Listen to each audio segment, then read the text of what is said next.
कृष्णा। मित्रों, मैं महेश पाठक श्री धाम वृंदावन से, हमारा यूट्यूब का चैनल ज्योति सेवा वृंदावन, उसी चैनल के माध्यम से मैं सभी दर्शकों का स्वागत करता हूं, आपका हार्दिक अभिनंदन करता हूं।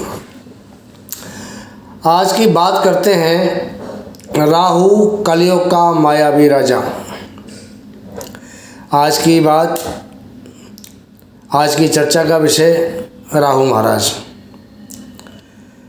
राहु महाराज महाछलिया, महामायावी, महाचतुर, महाचालाक, महाबुद्धिमान हैं। कलयुग में राहु का प्रभुत्व आप चारों ओर देख रहे हैं। राहु को छलिया इसलिए कहा गया है कि इसने भगवान विष्णु को छल करके अमृत का पान पिया। जब समुद्र मंथन से अमृत प्राप्त हुआ तो श्री हरि विष्णु मोहिनी नारी का रूप बना करके सभी देवताओं के कल्याण में बिठा कर उनको अमृत पान करा रहे थे। राहु इतना चतुर चालाक था, उसको पता चल गया कि देवता क्या करने वाले हैं, तो उसने देवताओं का रूप बना करके देवताओं की लाइन में बैठ गया। उसके साथ में सूर्य और चंद्रमा भी बैठे हुए थे। तो जैसे श्री हरि विष्णु ने उसको अमृत पिलाया राहु को, तो सूर्य और चंद्रमा ने श्री भगवान विष्णु से कहा, अरे ये तो प्रभु राक्षस है, आपने इसको अमृत पिला दिया। तो जब तक उन्होंने कहा तब तक अमृत राहु के गले से नीचे उतर गया। भगवान विष्णु ने देखा कि ये तो वास्तव में राक्षस है, तो उन्होंने उसी समय अपने सुदर्शन चक्र से उस राक्षस का गला काट दिया। अब अमृत चूँकि उसके गले से नीचे पहुंच गया था, तो ऊपर वाला हिस्सा भी अमर हो गया और नीचे वाला हिस्सा भी अमर हो गया। ऊपर वाले हिस्से को राहु कहते हैं, नीचे वाले हिस्से को केतु कहा जाता है। सूर्य और चंद्रमा से तभी से राहु का एक दुश्मन का बर्ताव करता है राहु इनके साथ में। और आपने देखा होगा कि जो सूर्य ग्रहण और चंद्र ग्रहण लगते हैं वो इसी राहु का परिणाम है कि राहु उनको ग्रसता है। देखा आपने कि सभी देवताओं के सामने, राक्षसों के सामने अमर हो गया और कोई कुछ नहीं कर पाया। हालांकि विष्णु ने जो किया उसके बाद ही अमर तो हो ही गया ना वो। तो जो देवताओं को छल सकता है, तो आप समझ सकते हैं कि आम आदमी की क्या बिसात है उसके सामने। आज के समय में राहु देव का नाम सुन लोगों के एक डर पैदा हो जाता है। और शनि देव तो आपको पता ही है कि वो आपको कर्म का फल देते हैं, लेकिन राहु तो कर्म का और आपके अंदर के मर्म का, दोनों चीज़ों का फल देता है। आज राहु कहाँ नहीं है, देखा है आपने? राजनीति में, शासन में, प्रशासन में, टेंडर जो दिए जाते हैं टेंडरों के अंदर राहु बैठा है।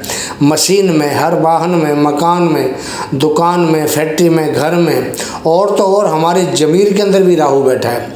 देखिए, आज के ज़माने में इंसानियत तो ख़त्म करीब करीब हो चुकी है और इंसानों के अंदर रह गई चालाकी, मक्कारी और सेल्फिश वाला हिसाब हो गया कि मैं कैसे सुखी रहूं। अपने सुख की कामना सबको है, दूसरे से कोई मतलब नहीं। यही इंसान का ज़मीर रह गया है और आज ऐसा लगता है जैसे ये सारा संसार राहुमय हो गया है। राहु वायु तत्व का ग्रह है और राहु बड़ी तेज़ी से चलने वाला ग्रह है, क्योंकि हमारे दिमाग पर सवारी करता है। राहु का शरीर तो है नहीं, राहु उड़ा उड़ा रहता है, लेकिन जब राहु को किसी ग्रह का साथ मिल जाता है तो ये राहु उस ग्रह की सारी अच्छाइयों को अपने अंदर समाहित कर लेता है और अपनी सारी बुराइयां, जिसके अंदर जो नेगेटिविटी है, वो उस ग्रह को दे देता है। इसलिए इसके साथ बैठा ग्रह आपको अशुभ फल देता है। कहते हैं भाई, राहु के साथ ये ग्रह बैठा है तो वो ग्रह भी आपको अशुभ फल देता है। अब ये तो बात हुई राहु की। अब बात करते हैं राहु के राजयोग की बात करते हैं। देखिए, राहु के बारे में एक बड़ी कहावत प्रसिद्ध है कि राहु हमेशा बुरा करता है, राहु पाप ग्रह है, और जो राहु के चपेट में आता है राहु उसको ये कर देता है, वो कर देता है। मतलब राहु के प्रति हम सब लोगों के दिमाग में एक नेगेटिव थिंकिंग भरी हुई है। लेकिन क्या आपको पता है कि राहु भी राजयोग देता है, और इतना बढ़िया राजयोग देता है, इतना जल्दी देता है कि आदमी समझ नहीं पाता। आकस्मिक जो लाभ होते हैं, चाहे वो धन के लाभ हो, चाहे किसी भी चीज़ का लाभ हो। आपकी शादी नहीं हो रही है, रात रात में सवेरे कोई शादी वाला आएगा और आपका रिश्ता पक्का हो जाएगा। ये राहु की देन है। आप कोई लाठी का टिकट खरीदते हैं, आपको कोई लाठी लगती नहीं है, लेकिन कभी ऐसा होता है कि आप शाम को टिकट खरीद के लाए और सवेरे आपने न्यूज़ में देखा तो आपका नंबर आ जाता है और आप करोड़पति बन जाते हैं। तो ये जो आकस्मिक लाभ होते हैं, चाहे किसी प्रकार के लाभ हों, नुकसान हो, वो भी आकस्मिक देता है। ये राहु की सबसे बड़ी खासियत है। सबसे ज़्यादा और जल्दी परिणाम आपको राहु देता है।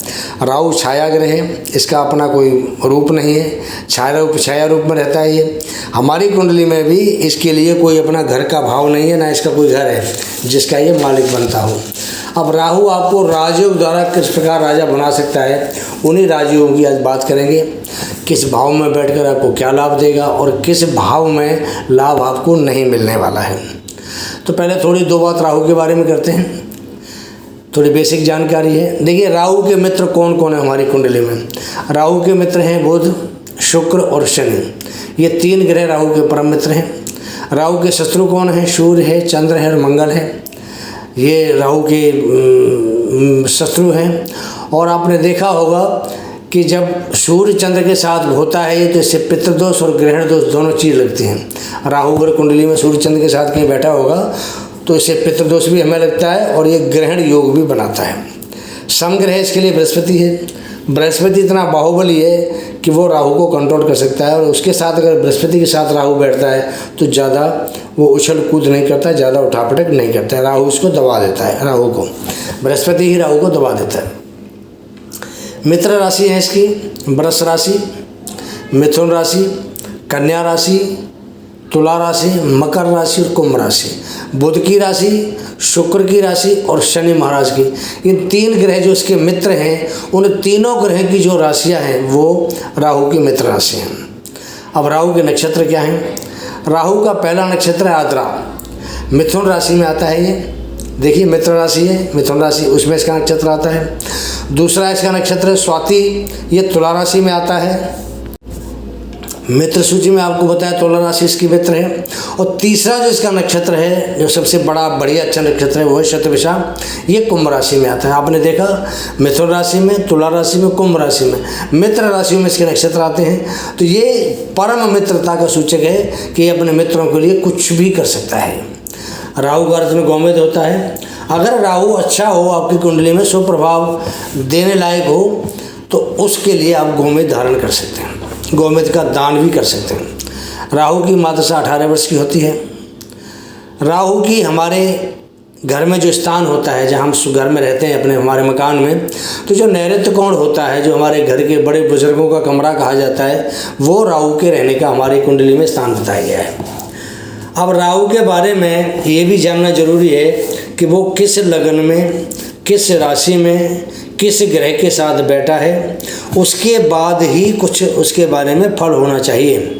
मित्र राशियाँ जो राहु की हैं, आपको भी बताया था मैंने, उन मित्र राशियों में राहु अच्छा फल देता है। और ये भी देखना जरूरी होता है कि राहु के ऊपर किस ग्रह की दृष्टि है, और ये भी देखना होता है कि राहु की दृष्टि किस ग्रह के ऊपर है। तो सबसे पहले बात करते हैं राहु के जो राजयोग हैं, कि पहला राजयोग राहु कहाँ देता है हमारी कुंडली में। अगर हमारी लगन के अंदर राहु बैठा है, लगन माने केंद्र में राहु बैठा होता है, तो वो जातक को राजयोग देता है। ऐसे व्यक्ति की जो बुद्धि है बहुत ज़्यादा तेज होती है, बहुत तीव्र होती है। दूसरों को भ्रमित करना इन लोगों को अच्छी तरह से आता है। ऐसा व्यक्ति दूसरों से अपना काम निकालने में बहुत माहिर होते हैं, चतुराई से अपना काम निकाल लेते हैं। यहाँ से राहु भौतिक सुखों को, यानी जो लग्जरी लाइफ होती है, ऐसी लाइफ जातक को देता है और जातक को पूर्ण सुख भी देता है। ये दुश्मनों को भी अपना बना के अपना उल्लू सीधा कर लेता है। भौतिक सुख भोगने के लिए ये कुछ भी कर सकता है, साम दाम दंड भेद सभी हथकंडे अपनाता है, और आखिर में उन भौतिक सुखों को ये प्राप्त करके अपने जातक को देता है, उसको प्राप्त करा देता है। और भौतिक सुख प्राप्त करना देखिए एक अलग बात है।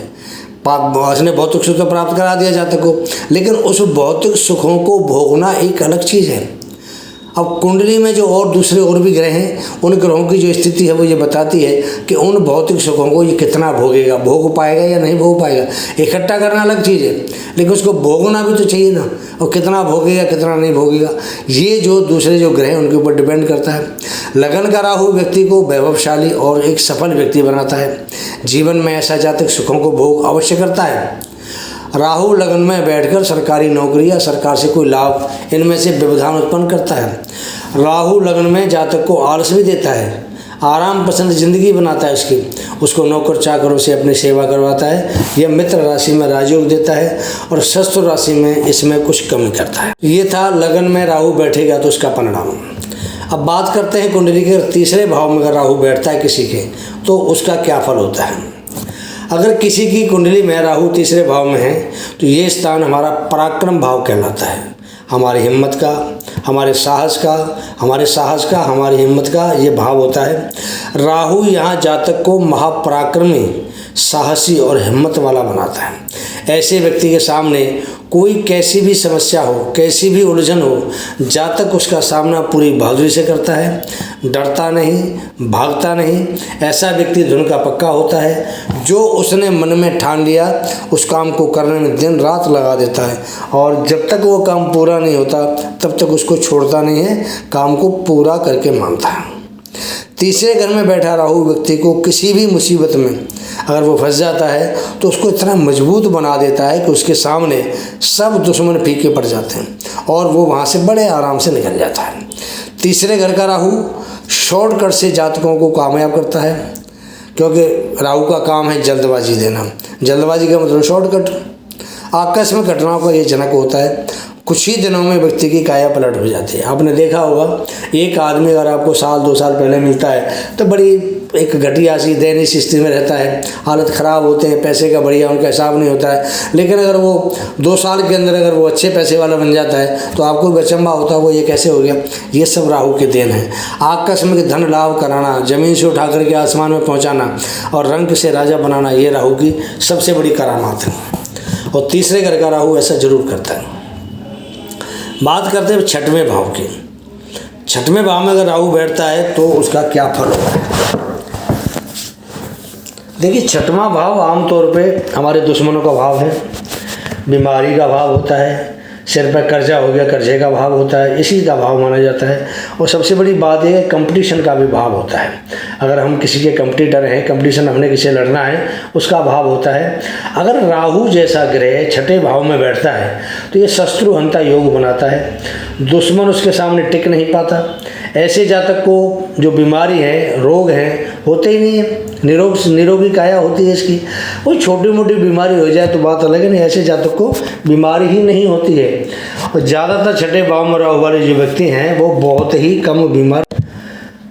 छठा भाव वैसे सही मायने में पूछो तो कंपटीशन का भाव भी होता है। तो ऐसे व्यक्ति कंपटीशन की जो भावना है अपने मन में रखते हैं और कंपटीशन दूसरों से लड़के उस पर वो विजय प्राप्त करते, कामयाबी उनको प्राप्त होती है। ऐसे व्यक्तियों का समाज में सम्मान भी होता है। अगर मंगल की स्थिति कुंडली में अच्छी है, सुप्रभाव में है, मंगल बद नहीं है, तो ऐसे जातक बहुत बहादुर और वीर होता है। और छठे भाव को हम धन भाव भी कहते हैं, क्योंकि ये धन भाव माना जाता है। दूसरा भाव, छठवां भाव, 10वां भाव, तीनों भाव धन भाव हैं, तो छठे भाव को धन भाव भी कहते हैं। सर्विस का भाव भी कहा जाता है ये हमारा। अगर आप नौकरी करते हैं तो भी ऐसा जातक धनवान हो जाता है। यदि कन्या राशि का राहु छठे भाव में हो तो ऐसा जातक दुश्मनों को बर्बाद करने वाला।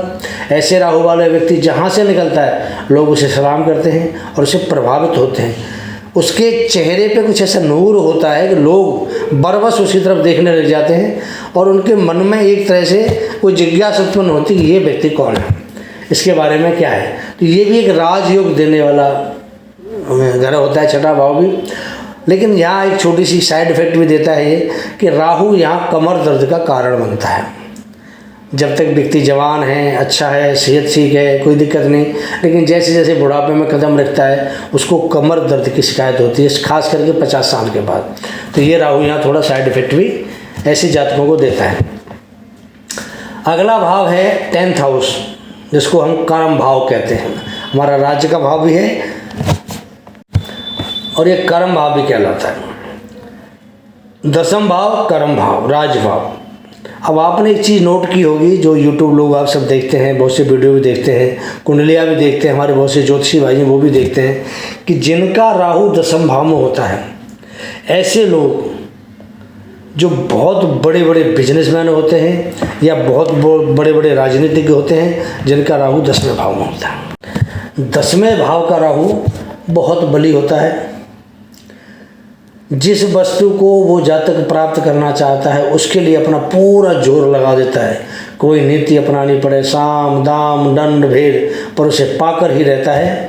और यहाँ राहु राजनीति का बहुत बड़ा कारक होता है, क्योंकि ये जनता का भाव है और जनता के भाव में राहु बैठता है तो जनता में उसकी बहुत ज़्यादा उसको फेमस कर देता है। और वैसे भी आजकल आप देख रहे हैं कि राहु तो माया भी है। जितना हमारा मीडिया है सारा तो का राहु से प्रेरित है। राहु मीडिया का कारक होता है, तो 10वें भाव में जो भी लोग राजनीति के अंदर आते हैं तो मीडिया के द्वारा वैसे दुनिया में उनका नाम छा जाता है। तो 10वें भाव में राहु बहुत बली माना जाता है इस बात के लिए। जो राजनीति वाले व्यक्ति हैं वो दुनिया को प्रभावित करते हैं और बड़े लेवल के वो राजनेता बनते हैं। इसमें मंत्री भी हैं, कोई मिनिस्टर बन गया, होम मिनिस्ट्री में आ गया, कोई अपना फाइनेंस मिनिस्टर हो गया। तो ये जो ऐसे बड़े बड़े जो लेवल के पद होते हैं, बड़े बड़े राजनीतिक जो होते हैं, ये उनके लिए बहुत ही ज़्यादा मददगार साबित होता है। ऐसा व्यक्ति समाज में सरकार में सम्मानित होता है। सरकारी नौकरी भी ऐसे जातकों को मिल जाती है, प्रभावशाली होते हैं और हर प्रकार का इनको वैभव, ऐश्वर्य, भौतिक सुख सुविधा उनको राहु प्रदान करता है। 10वां भाव यश का, मान का, सम्मान का भाव होता है। तो ऐसा जो व्यक्ति है जिसका राहु 10वें भाव में बैठा है उसको यश की प्राप्ति होती है, यश प्राप्त कराता है। हर तरफ उसकी जय जयकार होती है। ये सब राहु की कला है, राहु की देन है। माया भी राहु का एक बिछाया हुआ जाल होता है। अब बात करते हैं एकादश भाव की। अगर किसी जातक की कुंडली में एकादश भाव में राहु है तो ये स्थान इनकम सोर्सेस, लाभ, आय, बड़े भाई, हमारी कमाई, हमारी जो इच्छाएं होती हैं उनका स्थान है। हमारी डिज़ायर का स्थान होता है ये। हमारी मनोकामना छोटी हो या बड़ी उसका स्थान होता है ये। यहाँ का राहु व्यक्ति येन केन, यहाँ पे जो राहु है वो व्यक्ति को येन केन प्रकार, किसी भी प्रकार से धन कमाने के प्रेरित करता है। वो धन चाहे आप लीगल तरीके से कमाइए चाहे इनलीगल तरीके से कमाइए, धन कमाने के लिए उसको बार बार वो बाध्य करेगा, उकसाएगा, उसको प्रेरित करता है। तरीका कोई भी हो, बस धन आना चाहिए, पैसा आना चाहिए। और धन आता भी है, ये बात नहीं कि धन नहीं आता, धन भी आता है। और आपकी वो सारी इच्छाएं, सारे मनोरथ आपके धन से पूरे हो जाते हैं। मान सम्मान भी एकादश भाव का राहु व्यक्ति को दिलाता है। बड़े भाई का घर होता है ये, बड़े भाई से भी सम्मान दिलाता है। 11वां भाव और 3रा भाव आपस में एक दूसरे के पूरक भी हैं। राहु 11 में भी जातक को साहसी बनाता है और 3य भाव के अंदर भी जातक साहसी बनता है। अब 5म भाव के अंदर भी देखिए राहु को शुभ माना जाता है, लेकिन 5म भाव में एक दिक्कत क्या है कि राहु प्रभाव तो शुभ देता है, लेकिन ऐसे जातक को संतान पक्ष से दिक्कत होती है। और संतान पक्ष से दिक्कत होती है तो आदमी का जो बुढ़ापा है वो थोड़ा अच्छा नहीं करता है। राहु को जो भाग्य भाव होता है हमारा, धर्म का भाव भी कहते हैं उसको, अगर राहु वहाँ बैठता है, अगर वो बृहस्पति का घर है तो राहु बहुत अच्छी चाल चलेगा। और अगर किसी और ग्रह का वो घर है तो राहु वहाँ अकस्मात लाभ तो देता है, बहुत पैसा देगा आपको भाग्य में बैठ के। लेकिन कई बार क्या होता है कि राहु पैसा तो देता है लेकिन राहु पतन का भी कारण बनता है। आदमी जिस तेज़ी से पैसा कमाता है उस तेज़ी से वो नीचे भी गिरता है। इसलिए भाग्य भाव के अंदर राहु का प्रभाव अच्छा भी नहीं कह सकते इसको और बुरा भी नहीं कह सकते। अगर पैसा मिला है तो देखो जी उसका तो उपभोग करेगा बंदा। जब उसका उपभोग करेगा तो कई बार आदमी गलत रास्ते पे चला जाता है तो उसको वहाँ नुकसान होता है। हाँ, 5म भाव का राहु, अगर आप शेयर मार्केट में काम करते हैं या आप कोई ऐसा काम करते हैं, जुए वाला काम करते हैं, सट्टे वाला काम करते हैं, तो राहु और 5म भाव में बैठा है तो इन चीज़ों का राहु कारक होता है, आपको इन चीज़ों में लाभ दिलाएगा अगर 5म भाव में आपके राहु बैठा है तो। ये मैंने आपको बताया कि जो राहु की स्थिति होती है किन किन भाव में आपको अच्छा परिणाम देगा। अब कुछ राजयोग बनते हैं राहु के साथ, वो बता देते हैं आपको। देखिए, त्रिकोण भाव हमारे बड़ा शुभ भाव होता है और केंद्र भाव उससे भी शुभ भाव होता है।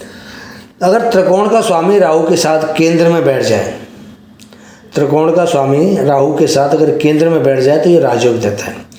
ऐसा राहु जब महादशा आती है तब संभव होता है। राहु की महादशा हो और त्रिकोण का स्वामी राहु के साथ केंद्र में बैठा हो तो राहु बहुत बढ़िया राजयोग ऐसे जातक को देता है।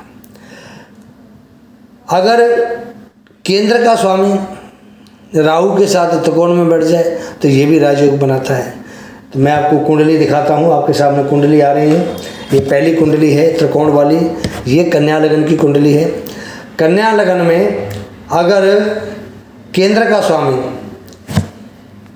कन्या लगन में देखते हैं अगर केंद्र का स्वामी बुध बनता है तो बुध यहाँ अगर शनि के साथ बैठ जाए, शनि बुध की युति हो तो ये राजयोग बनाती है, या शनि शुक्र की युति हो तो भी राजयोग बनता है, और शनि राहु की युति हो या शुक्र राहु की युति हो तो ये बहुत अच्छा राजयोग होता है। बुध राहु की युति हो तो भी अच्छा राजयोग होता है, क्योंकि शनि शुक्र बुध तीनों ही राहु के मित्र हैं। तो ये कहीं भी बैठ जाएं केंद्र में या त्रिकोण में इकट्ठे तो वहाँ पे ये राजयोग बनाते हैं। उसी प्रकार जब केंद्र की कुंडली में हम देखते हैं, मानो तुला लगन की कुंडली हम लेते हैं तो उसमें शुक्र लगनेश बनता है, केंद्र का स्वामी बनता है, तो उसके साथ में ये कहीं भी बैठ जाए राहु, चाहे केंद्र में बैठ जाए चाहे त्रिकोण में बैठ जाए, ये राजयोग बनाता है।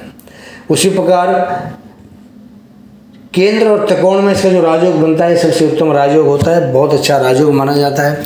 और ऐसे राजयोग अक्सर कुंडलियों में हमें उनकी देखने मिलते हैं जो बहुत बड़े व्यापारी हैं, बहुत बड़े अच्छे उसके पद के नेता हैं, उनकी कुंडलियों में ज़्यादा देखने को मिलता है।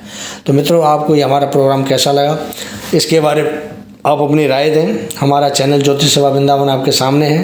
तो जो दर्शक हमसे नए जुड़ रहे हैं उनसे निवेदन है कि सबसे पहले हमारे चैनल को सब्सक्राइब करें, बेल पुश आइकन उसको ऑल करें ताकि नोटिफिकेशन आपको साथ साथ मिले। लाइक करें वीडियो, अगर आपको हमारा वीडियो पसंद आता है तो हमारे वीडियो को आप शेयर अवश्य करें ताकि जो जानकारी हम आपको दे रहे हैं आपके द्वारा आपके मित्रों को मिले। हम भी यही चाहते हैं कि जो जानकारी आपको हम दे रहे हैं वो आपके द्वारा आपके मित्रों को मिले। अगला वीडियो लेकर शीघ्र हाजिर होंगे, तब तक के लिए आज्ञा दीजिए। जय जय श्री राधे, जय जय श्री कृष्णा कृष्णा कृष्णा कृष्णा।